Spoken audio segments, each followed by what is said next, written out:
Et le cœur qui est attaché à la vérité de la ilaha illallah, c'est un régent juste. C'est un régent juste. Parce que la ilaha illallah, c'est le mizan, c'est la balance qui fait balancer les choses. La ilaha illallah, il y a d'attachement que mon attachement à Allah. Il n'y a pas d'attachement équivalent à mon attachement à Allah.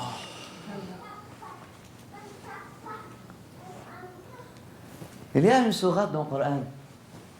Imam Ghazali, elle parle du régent. Le cœur, c'est les régents des membres. Il y a une sourate dans le Coran que plusieurs, lorsqu'ils lisent, ils trouvent la beauté, puis c'est comme un film. C'est vraiment. C'est quelle sourate? C'est un film, là. Hein? Youssef, chapitre Youssef. Une histoire, une très belle histoire. Ils l'ont même faite comme un film iranien, un feuilleton iranien. Bientôt, ça va devenir mexicain.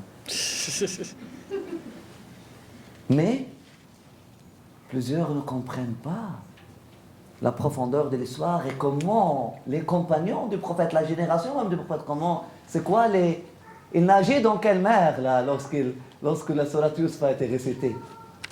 C'est du symbolisme pur. Oui, l'histoire est vraie, mais ça parle de toi-même. Habibakallah. En toi-même, il y a Youssef. أعطينا هذاك الكتاب الآن chapitre Youssef. En toi-même, il y a Youssef. Et il y a le régent, le roi. Et il y a la femme du régent qui cherche à dominer le régent. Imra'at al-Aziz. En partant dans notre cheminement spirituel, mes chers frères et sœurs, on part avec le scénario numéro 1. Le scénario numéro 1, Youssef, esclave, affaibli. Ça, c'est ton ruh. Ça, c'est la prophétie en toi. Ça, c'est le Nour Mohammed en toi. Chacun a cette lumière-là du prophète sallallahu alayhi wa sallam en lui. Ça, c'est le ruh. En partant, le ruh, en partant, c'est l'héritage de qui? C'est l'héritage de Jacob. C'est l'héritage de la révélation, absolument. C'est l'héritage de tout un héritage qui vient d'Allah subhanahu wa ta'ala à travers Ibrahim a donné naissance à Ishaq, Ishaq a donné naissance à Jacob, Jacob a donné naissance à Youssef. Donc il y a une filiation qui remonte à qui? Qui remonte à Hadrat al-Anbiya, qui remonte à l'Anbiya. طيب, هذا الروح. On dit ça, on appelle le sirr aussi. Mais en partant, après ça, ça a été maltraité par ses frères, etc. Ça a été. Maintenant, on part avec le scénario, lorsqu'on a les trois personnages ensemble. Youssef, c'est un esclave affaibli qui n'a pas de pouvoir. Et c'est ça le ruh. Le ruh, en partant, chez toi, c'est un esclave affaibli. Aïwa. Imra'at al-Aziz maintenant. Qui est Imra'at al-Aziz? La femme du régent, la femme du roi d'Égypte. Hein? C'est elle. Chez toi, c'est qui? النفس الأمارة بالسوء ولآمرنه وإن لم يفعل ما آمره به لا أفعلن كذا. S'il ne fait pas, qu'est-ce que je leur donne de faire? C'est le nafs que Rasulullah sallallahu alayhi wa sallam l'appelle النفس الأمارة بالسوء. Le Coran, Allah subhanahu wa ta'ala, le Coran, إن النفس dans sourate Yusuf. Pour voir que sourate Yusuf, elle parle de nafs. النفس لأمارة بالسوء إلا ما رحم الله. Donc, Imra'at al-Aziz, elle commence comme quoi? Une ammara bissou, comme une reine abusive, possessive, jalouse, qui veut être, elle, dominant tout. En dedans de toi, tu as cet ego-là, cette nafs qui est comme ça. Tu as aussi le ruh, ton héritage du prophète, mais on commence au cheminement spirituel alors que ton héritage du prophète est maigri et pauvre, esclavagé. Pire encore, emprisonné, testé. Tu commences ton cheminement spirituel, alors, qui est sur le trône? Fictivement, c'est le cœur. Mais est-ce que le cœur a du pouvoir réel? tout le pouvoir réel est pour sa femme, Nafs. Le cœur, le roi d'Égypte, a vu que Youssef était... Vous connaissez tous l'histoire. A vu que Youssef était innocent. Mais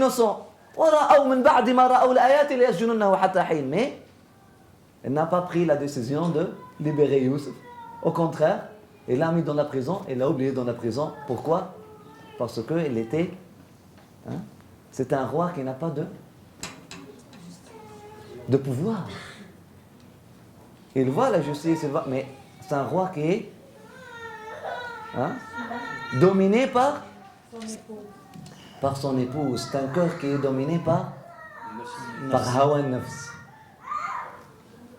Allah Akbar. Alhamdulillah. MashaAllah. Allah Akbar.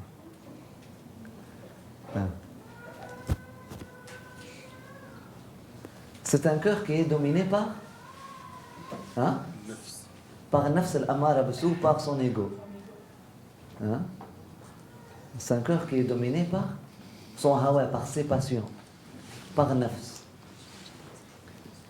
C'est un cœur qui est attaché au bas. Parce que Youssef, c'est la prophétie, c'est en haut. Le Nafs, c'est le bas monde, c'est l'attachement matériel. Elle est... c'est le monde des désirs, c'est le monde du matérialisme, c'est le monde du pouvoir, c'est le bas. Et attire vers le bas. Là, c'est un cœur qui est attiré vers le bas, même.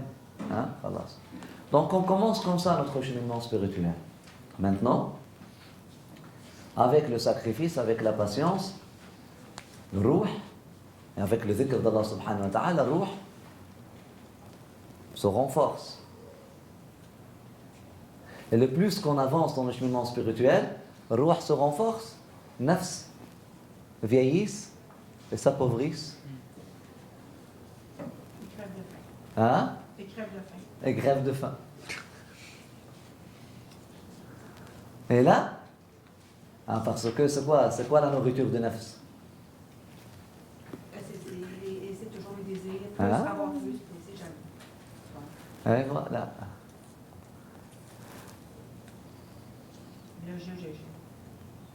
Le je, hafidhakumullah. Effectivement. Et là, le cœur, au début, il voit les signes, mais il suit le nafs. Il suit le nafs. À un moment donné, avec le dhikr, le cœur se renforce, se rajeunisse, retrouve son pouvoir, peu à peu, peu à peu, peu à peu. Là, d'un niveau où il voit les signes, mais il ne peut rien dire, à un niveau, il commence à avoir des rêves. Le cœur commence à être inspiré. Ajib. Là, le cœur commence à être rapproché de ruh, de ton ruh, de ton secret prophétique, là, de ton secret qui vient de Dieu, de ton ruh. Là, le cœur appelle le ruh. Là, il y a une communication maintenant. Le cœur communique avec le ruh. Là, le cœur envoie les messages pour le ruh, pour que le ruh décode. Donc là, le plus il s'éloigne de nafs, le plus que ça rapproche de... Finalement, le cœur, il dit « Atouni bihi astakhlishu li nafsi ». Khalas. Maintenant, le cœur, il veut vraiment être le compagnon de ruh. Et puis, le ruh va prendre la place de qui? De nafs. اجعلنا على خزائن الأرض. C'est moi qui va être maintenant على خزائن الأرض. Là, nafs appauvri, khalas, fini, n'est plus ammara bissou. خلاص, elle a atteint le degré de lawama. Elle a dit الآن حصحص الحق أنا راودته عن نفسه. خلاص. Et puis elle continue son cheminement. Cette même nafs qui était ammara bissou, qui ordonnait le mal, maintenant elle devient lawama, c'est-à-dire consciente, prise de conscience. Qui l'interdisait? Qu'est-ce qui interdisait le nafs de prendre conscience? Qui peut me répondre? Shaitan. Non, l'orgueil. Son amour du bas monde. Le fait que le cœur donnait son oreille, lui donnait son oreille. Le nafs a besoin d'être laissé seul pour prendre conscience. Si tu l'écoutes, si tu lui donnes l'attention, si tu lui donnes de l'importance, même si tu es en guerre avec elle, ça, tu lui donnes l'importance aussi. C'est une autre forme d'importance. Lorsqu'elle est laissée seule, ignorée, là, elle prend conscience.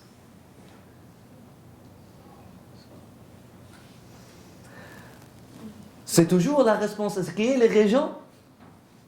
C'est le cœur. C'est pour ça que Rasulullah sallallahu alayhi wa sallam a dit, dans le corps, il y a une partie ou un morceau, ou une entité ou quelque chose. Si elle est saine, tout le corps est sain. C'est le régent. Donc c'est la responsabilité du régent. Et c'est quoi la nourriture des régents? Pourquoi les régents étaient faibles au début? Ils ne pouvaient pas arrêter nafs, et puis ils ne pouvaient pas, il donnait toujours son oreille à nafs, etc. Qu'est-ce qui rendait le roi faible? La manque de nourriture spirituelle qui est le dhikr.